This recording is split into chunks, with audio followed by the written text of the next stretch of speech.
ASM info viewers அனைவருக்கும் வணக்கம். தொடர்ந்து நமது ஏஎஸ்எம் இன்ஃபோ சேனலில் இடம்பெறும் மருத்துவ பதிவுகளுக்கு நீங்கள் அளித்து வரும் ஆதரவிற்கு மனமார்ந்த நன்றி. ஸோ நீங்கள் பல கேள்விகள் கமெண்ட் செக்ஷனில் கேட்டுக்கொண்டிருக்கிறீர்கள். முடிந்த அளவிற்கு பதில்கள் போடுகின்றோம். ஸோ பதில்கள் போட முடியாது, மருத்துவம் சார்ந்த விஷயம் தான், நீங்கள் மருத்துவரை தான் அணுகணும் அப்படின்னா கண்டிப்பாக அதற்கு பதில்கள் கிடையாது. நீங்கள் கேட்கக்கூடிய சில விளக்கங்களுக்கு ஒவ்வொரு பதிவிலும் அதற்கு விளக்கங்கள் கொடுத்து கொண்டு வருகிறோம். ஸோ அதற்கு இப்போ நம்ம எதை பற்றி நம்ம இந்த பதிவில் பார்க்க போகிறோம் அப்படின்னு பார்த்தீங்கன்னா, ஆஸ்துமா, அதில் ஏற்படக்கூடிய வீசிங். ஸோ இதற்கு எந்த மாதிரி வாழ்வியல் முறையை கடைபிடிக்கணும், எந்த மாதிரி உணவுகளை நாங்கள் சாப்பிடலாம், எந்த மாதிரி உணவுகளை நாங்கள் சாப்பிடக்கூடாது அப்படிங்கிறத பார்ப்போம். ஸோ ஆஸ்துமா அப்படிங்கிறது நிறைய காரணங்களால் ஏற்படும். ஒரு 90% ஆஸ்துமா பார்த்திங்கன்னா பரம்பரை சார்ந்த மரபணு சார்ந்த ஒரு விஷயம்தான். ஆனால் மரபணு சார்ந்த விஷயமாக இருந்தாலும் அது உங்கள் தந்தைக்கோ இல்லை முன்னோர்களுக்கோ இருந்தால் உங்களுக்கும் வரணுங்கிற அவசியம் கிடையாது. ஸோ ஒரு துப்பாக்கியில் எப்படி ஒரு தோட்டா ஏற்றி வச்சுருக்காங்களோ அதே மாதிரி தான் இந்த மரபணுவும் நமது உடலில் இருக்குது. ஆனால் விசையை அழுத்தினாதான் அவங்களுக்கு அந்த துப்பாக்கியிலிருந்து குண்டு வெளியேறும். அதே போன்ற அந்த விசையை போன்ற ட்ரிகரிங் ஃபேக்டரை நம்ம ஏற்படுத்தினாதான் அவங்களுக்கு அந்த வீசிங் அப்படிங்கிறது வருமே தவிர இல்லை என்றால் வரவே வராது. இந்த ட்ரிகரிங் ஃபேக்டர் அப்படிங்கிறது என்ன அப்படின்னு பார்த்தீங்கன்னா, ஒன்று வாழ்வியல் முறைகள், மற்றொன்று என்ன அப்படின்னு பார்த்தீங்கன்னா உணவு முறைகள். ஸோ இந்த வாழ்வியல் முறைகள், உணவு முறைகள் என்னென்ன ஃபாலோ பண்ணலாம் அப்படின்னு பார்ப்போம். ஃபஸ்ட்டு உணவு முறைகள். ஸோ வீசிங் அப்படின்னு வீசிங்கிறது அதாவது பிராங்கியல் ஆஸ்துமாங்கிறது நம்ம நுரையீரல் இருக்குது. நுரையீரலுக்கு மூக்கிலிருந்து பார்த்திங்கன்னா ஒரு பெரிய குழல் போன்று வரும். அதுலேருந்து சின்ன சின்ன டியூப்ஸ் மாதிரி இதுவாகும். அது 2 நுரையீரலுக்கும் போகும்.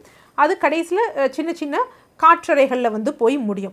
இங்கு போகக்கூடிய அந்த பெரிய குழல்லையோ இல்லை அந்த சின்ன குழல்கள்லையோ விட்டம் குறைந்து போதல்.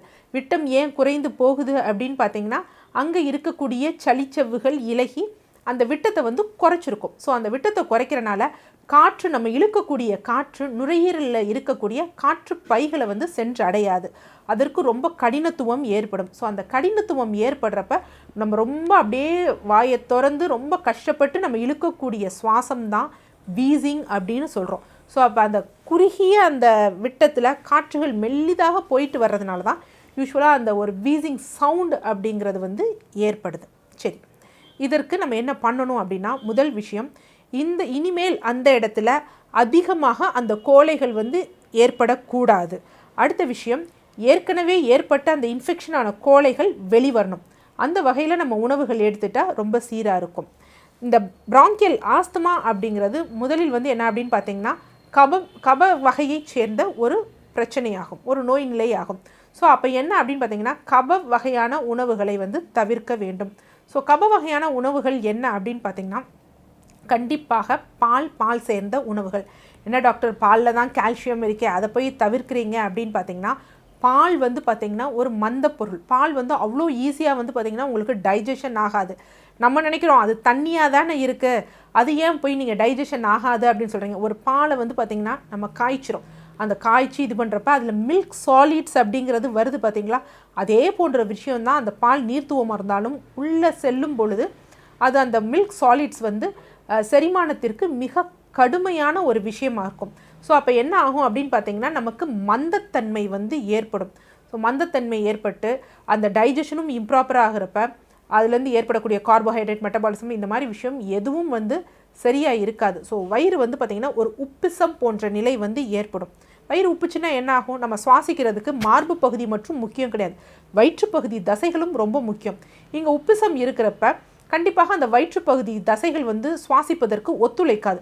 அப்போ என்னென்னா, வெறும் மார்பு பகுதியை வச்சும் நம்ம சுவாசிக்கிறப்ப ஏற்கனவே இந்த மார்பு பகுதியில் இருக்க நுரையீரலில் இருக்கக்கூடிய குழல்களில் பிரச்சனை இருக்குது, இந்த வயிற்றுப்பகுதியிலும் பிரச்சனை ஏற்படுறப்ப அப்போ ரொம்ப அவங்களுக்கு கடினத்துவம் ஆகும். அதனால தான் அவங்களுக்கு பால் வேண்டாம், தயிர் வேண்டாம் அப்படிங்கிற ஒரு விஷயம். ஆனால் இதே இதில் பார்த்திங்கன்னா அவங்களுக்கு 2 விஷயம் ரொம்ப ஆகும். ஒன்று பார்த்திங்கன்னா நெய், மற்றொன்று பார்த்திங்க அப்படின்னு பார்த்திங்கன்னா மோர். ஃபஸ்ட்டு நெய்யை பற்றி பார்ப்போம். ஏன்னா நெய் அப்படிங்கிறதே பார்த்திங்கன்னா ஒரு ஒதுக்கக்கூடிய ஒரு உணவாக பார்த்துட்டோம். ஐயோ, நெய் சாப்பிட்டா நான் ரொம்ப குண்டாயிருவேன், நெய் சாப்பிட்டா எனக்கு கொலஸ்ட்ரால் ஜாஸ்தி ஆயிரும், நெய் சாப்பிட்டோன்னா அப்படின்னா ஹார்ட் அட்டாக் வந்துடணும். அதாவது நெய்க்கே ஒரு அருமையான பெயர் ஒன்று இருக்குது. என்ன அப்படின்னு பார்த்தீங்கன்னா அன்ன சுத்தி அப்படின்னு சொல்கிறாங்க. நம்ம சாப்பிடக்கூடிய உணவை வந்து நல்ல ஜீரணப்படுத்தணும் அப்படின்னு பார்த்திங்கன்னா அதற்கு முக்கியமான ஒரு கம்பஸ்டிபிள்ஸ் சப்ஸ்டன்ஸ் அப்படின்னு சொல்லுவாங்க. அதாவது எரியூட்டியாக வந்து செயல்படக்கூடியது வந்து நெய். ஸோ அந்த நெய்யை வந்து முறையாக உருக்கி சூடான உணவோடு நாம் சேர்ந்து சாப்பிடு கொள்ளும் போது கண்டிப்பாக எந்த பிரச்சனையும் ஏற்படாது. அஜீரணம், மந்தம் போன்ற விஷயம் ஏற்படாது. இன்னும் அது செரிமானத்தை தூண்ட தான் செய்யும். அதுக்காக அளவு கடந்து நெய் போடுறது, நெய் போட்டு ஸ்வீட்னா அந்த மாதிரி சொல்லவே இல்லை. நம்ம சாப்பிடக்கூடிய முதல் அன்னத்தில் வந்து பார்த்திங்கன்னா உருக்குன நெய் கிட்டத்தட்ட வந்து பார்த்திங்கன்னா ஒரு 3 ml நம்ம எடுத்துக்கிறது தவறான ஒரு விஷயம் கிடையவே கிடையாது. ஸோ நெய் எடுத்துக்கலாம். அடுத்து 2வது ஒரு விஷயம் மோர். என்ன டாக்டர் இப்போ தான் நீங்கள் பாலுன்னு சொன்னீங்க, தயிர்லாம் வேணான்னு சொன்னீங்க, அதிலேருந்து கிடைக்கக்கூடியது தானே மோர் அப்படின்னு. மோர் அப்படிங்கிற உணவு என்ன அப்படின்னு பார்த்தீங்கன்னா எல்லாமே அப்படியே கிடையாது. இப்போ ஒரு பால் இருக்குது அப்படின்னா பாலை வந்து நம்ம காய்ச்சி உரை ஊற்றுறப்ப அந்த தயிர். ஸோ அப்பையும் எல்லாமே மில்க் சாலிட்ஸ் அந்த மாதிரி இருக்குது. இந்த தயிரில் தண்ணியை கலந்தால் மோர் கிடையவே கிடையாது. அது நீர்த்து போன தயிர் தான். ஸோ இந்த தயிரை என்ன பண்ணணும் அப்படின்னு பார்த்தீங்கன்னா யூஸ்வலாக அதை நல்லா அதாவது சித்தர்களே வந்து குறிப்பாக தேரையர் தன்னுடைய பிணியணுகா விதியில் நோய் இல்லாமல் வாழணும்னா என்ன சொல்லியிருக்காரு அப்படின்னு பார்த்தீங்கன்னா நீர் சுருக்கி மோர் பெருக்கி அப்படின்னு சொல்லுவாங்க. அதாவது மோரில் வந்து எவ்வளோக்கு எவ்வளோ நம்ம வந்து நீர் அதிகமாக வந்து சேர்த்துட்டு அதில் இருக்கக்கூடிய வெண்ணெயை வந்து நம்ம எடுத்துடுறோம். ஸோ வெண்ணெயை வந்து நம்ம எடுக்கிறப்ப என்ன ஆகும் அப்படின்னு பார்த்தீங்கன்னா அதில் இருக்கக்கூடிய அந்த மில்க் சாலிட்ஸ் அப்படிங்கிறது கண்டிப்பாக வந்து வெளியேறிடுது. அப்போ நீர்த்துவமான விஷயம் இருக்குது. அடுத்து 2வது விஷயம் என்னென்னா இதில் உடலுக்கு நன்மை பயக்கக்கூடிய பல பாக்டீரியாக்கள் வந்து இருக்குது. தயிர்லேயும் அந்த பாக்டீரியா இருக்குது, மோர்லேயும் அந்த பாக்டீரியா இருக்குது. ஆனால் தேவையில்லாத அந்த மில்க் சாலிட்ஸ் எடுத்ததுனால அந்த பாக்டீரியா மட்டும் இருக்கப்ப நமது சீரண மண்டலம் சரியாக இருக்கும். என்ன உணவு சாப்பிட்டாலும் அந்த சத்துக்கள் வந்து பார்த்திங்கன்னா நம்ம உடலில் வந்து போய் ஒட்டும். ஸோ அதற்காக கண்டிப்பாக நம்ம மோர் வந்து எடுத்து ஆகணும். ஸோ இன்னொன்று வந்து சிறுநீரை வந்து நல்லா பெருக்கி தள்ளும். ஸோ சிறுநீரகம் நல்லா வேலை செஞ்சாலே நுரையீரலுங்கிறதும் வந்து நல்லா வேலை செய்யும். அதனால் பிராங்கியல் ஆஸ்துமா இருக்கிறவங்க கண்டிப்பாக மோர் வந்து எடுத்துக்கொள்ளலாம். ஸோ நான் இத்தனை 10 வருட கால நான் என்னோடய ப்ராக்டிஸில் கூட பிராங்கியல் ஆஸ்துமா பேஷண்ட்ஸ்க்கு நான் மோரை தான் பரிந்துரைக்கிறேன். அவங்களும் மோர் எடுத்துக்கிறாங்க, எந்த பிரச்சனையும் கிடையாது. பட் தயிர் நம்ம உரை ஊற்றுறப்ப கூட வந்து கொஞ்சம் சுக்குத்தூள் சேர்த்து உரை ஊற்றுறோம். அது ரொம்ப ஒரு முக்கியமான விஷயம். அடுத்து அவாய்ட் பண்ணக்கூடிய விஷயம் என்ன அப்படின்னு பார்த்திங்கன்னா அதிக அளவில் மாவு பொருட்கள் வந்து எடுத்துக்கூடாது. அதிக அளவில் மாவு பொருட்கள் அப்படிங்கிறது இங்கே நான் சொல்லக்கூடியது அரிசி கிடையாது, ரீஃபைன்டு மாவு பொருட்கள். ஸோ ரீஃபைன்டு மாவு பொருட்கள் என்னது? முக்கியமாக மைதா தான். ஸோ மைதாவில் வந்து ஃபைபர் கண்டென்ட்டே இருக்காது. இன்னொன்று தேவையில்லாத டாக்ஸின்ஸை நம்ம உடலில் வந்து வெளியேறும். ஸோ அதனால் எந்த மைதா சார்ந்த உணவுகளையும் எடுத்துக்கொள்ள கூடவே கூடாது. அடுத்து என்ன எடுத்துக்கலாம் அப்படின்னு பார்த்திங்கன்னா மிளகு, மஞ்சள், இது இரண்டுமே வந்து இந்த வீசிங் அல்லது பிராங்கியல் ஆஸ்துமாவுக்கு ரொம்ப ஒரு அழகான அருமருந்து ஆகும். முதல் விஷயம் நம்ம மஞ்சளை வந்து பார்ப்போம். மஞ்சள் அப்படிங்கிறதுல மஞ்சளில் இல்லாத ப்ராப்பர்ட்டியே கிடையாது. ஆன்டி இன்ஃப்ளமேட்ரி இருக்குது, ஆன்டி பைரட்டிக் இருக்குது, ஆன்டி பாக்டீரியல் இருக்குது. எல்லா விஷயமும் என்ன அப்படின்னு பார்த்திங்கன்னா மஞ்சள் இருக்குது. அதனால தான் அதனோட மகிமையை நம்ம உணராமல் வெளிநாட்டில் வந்து பார்த்திங்கன்னா அதற்கு காப்புரிமை வாங்கும் அளவுக்கு நம்ம கண்ணை மூடிக்கிட்டு இருந்துட்டோம். ஸோ அதனால் அந்த மஞ்சள் வந்து கண்டிப்பாக எவ்வளோக்கு எவ்வளோ உணவில் சேர்த்து கொள்கிறோமோ அந்தளவுக்கு நல்லது. ஸோ யூஸ்வலாக வீசிங் இருக்கிறவங்க நம்ம உணவு முறைகளில் மஞ்சள் சேர்த்துக்கிறோம். அது இல்லாமல் என்ன அப்படின்னு பார்த்திங்கன்னா வெதுவெதுப்பான வெந்நீரில் மஞ்சள் சேர்த்து நம்ம குடிச்சு வந்தோம் அப்படின்னா அதுவும் நல்ல வந்து பலன்களை தரும். இந்த உள்ளே இருக்கக்கூடிய அந்த குழல்களோட அந்த சவ்வு பகுதி இருக்குது பார்த்திங்களா, சளிச்சவ்வு பகுதி, அது தாபிதம் அடைஞ்சிருக்கு பார்த்திங்களா, அந்த தாபிதத்தை வந்து சரிப்படுத்தும். இதனுடன் நம்ம சேர்க்க வேண்டியது மிளகு. ஸோ மிளகும் சொல்கிற மாதிரி எல்லா மருத்துவ குணங்களும் இருக்குது. ஆன்டி பாக்டீரியல் ஆக்ஷன் இருக்குது. ஏன்னா இந்த மாதிரி சளி மாதிரி இருந்ததுன்னா அதில் பாக்டீரியல் இன்ஃபெக்ஷன் வந்து நமக்கு ஏற்படும். ஸோ அந்த மாதிரிலாம் ஏற்படாமல் இருப்பதற்கு இந்த மிளகு பயன்படும். அது மாதிரி மிளகுக்கு ஒரு அற்புதமான ஒரு விஷயம் இருக்குது. மிளகை வந்து சித்த மருத்துவத்தில் வந்து திரிதோட சமணி அப்படின்னு சொல்கிறாங்க. வலி, அழல், ஐயம். ஸோ இதுதான் தமிழ் மருத்துவத்தில் இருக்கக்கூடிய வார்த்தைகள். ஆனால் நமக்கு அப்படி சொன்னால் புரியாது. வாத, பித்த, கபம். இந்த வாத, பித்த, கபம் மூன்றும் வந்து எது ஏறினாலும் இறங்கினாலும் அதற்குரிய சமப்படுத்தும் நிலை வந்து பார்த்திங்கன்னா இந்த மிளகுல இருக்குது.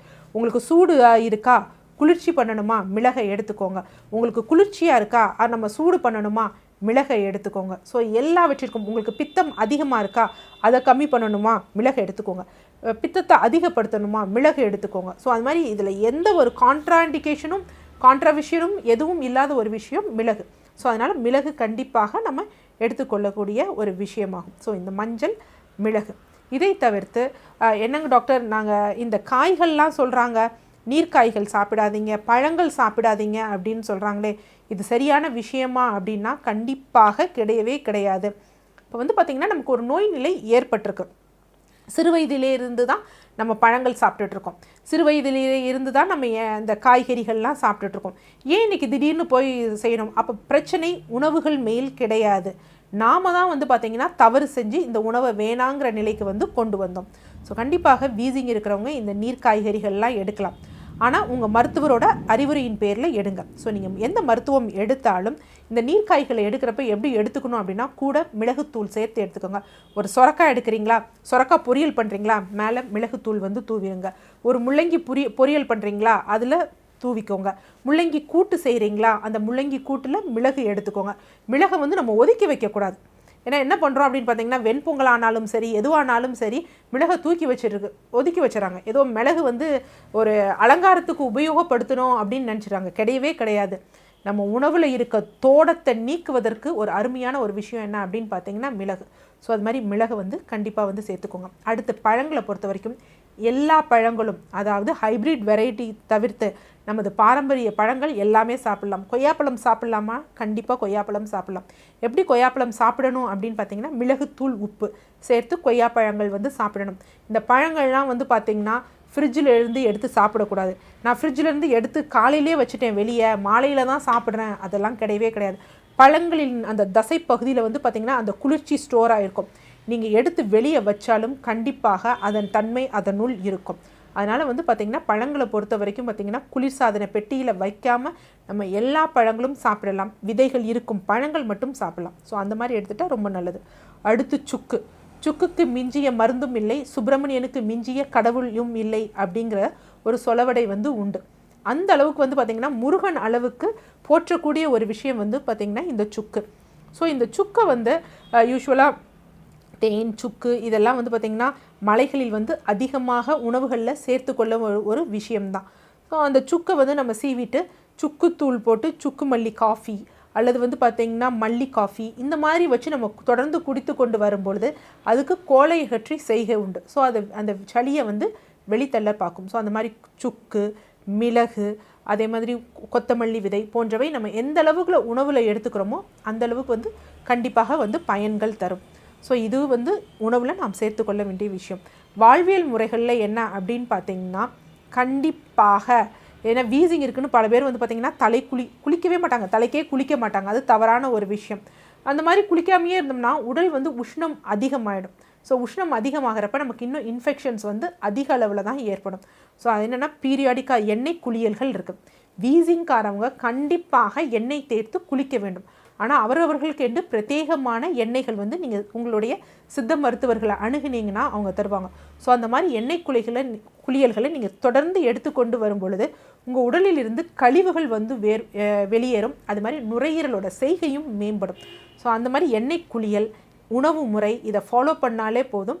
கண்டிப்பாக பிராங்கியல் ஆஸ்துமா சப்போஸ் எங்கள் குடும்பத்தில் இருக்குது, எங்களுக்கு வரக்கூடாதுன்னு நினைக்கிறவங்க நான் சொன்னக்கூடிய இந்த முறையை வந்து ஃபாலோ பண்ணுங்கள். இல்லை டாக்டர் இப்போ எனக்கு வந்துருச்சு அப்படின்னா இந்த முறைகளை நீங்கள் ஃபாலோ பண்ணிங்கன்னா உங்களோட பிரச்சனை படிப்படியாக குறையும். நீங்கள் எந்த மருத்துவ முறை கையாண்டிருந்தாலும் அதிலிருந்து வெளிவருவதற்கு கண்டிப்பாக நான் சொன்னக்கூடிய இந்த வகைகள் உங்களுக்கு 100% துணை புரியும். என்ன நேயர்களே, ஸோ வீசிங் இல்லை பிராங்கியல் ஆஸ்துமா அப்படிங்கிறது ஒரு பெரிய நோய் கிடையாது. வாழ்நாள் முழுவதும் நம்ம இன்ஹேலரோ இல்லை நெபுலைசரோ அப்படின்னு வச்சுட்டே தான் நம்ம வாழணுங்கிற அவசியமும் கிடையாது. வாழ்வியல் முறைகளையும் உணவு முறைகளையும் சீராக பாதுகாத்தோம்னாலே போதும், கடைபிடித்தாலே போதும், இந்த வீசிங் தொந்தரவிலிருந்து நாம் வெளிவந்துடலாம். நன்றி.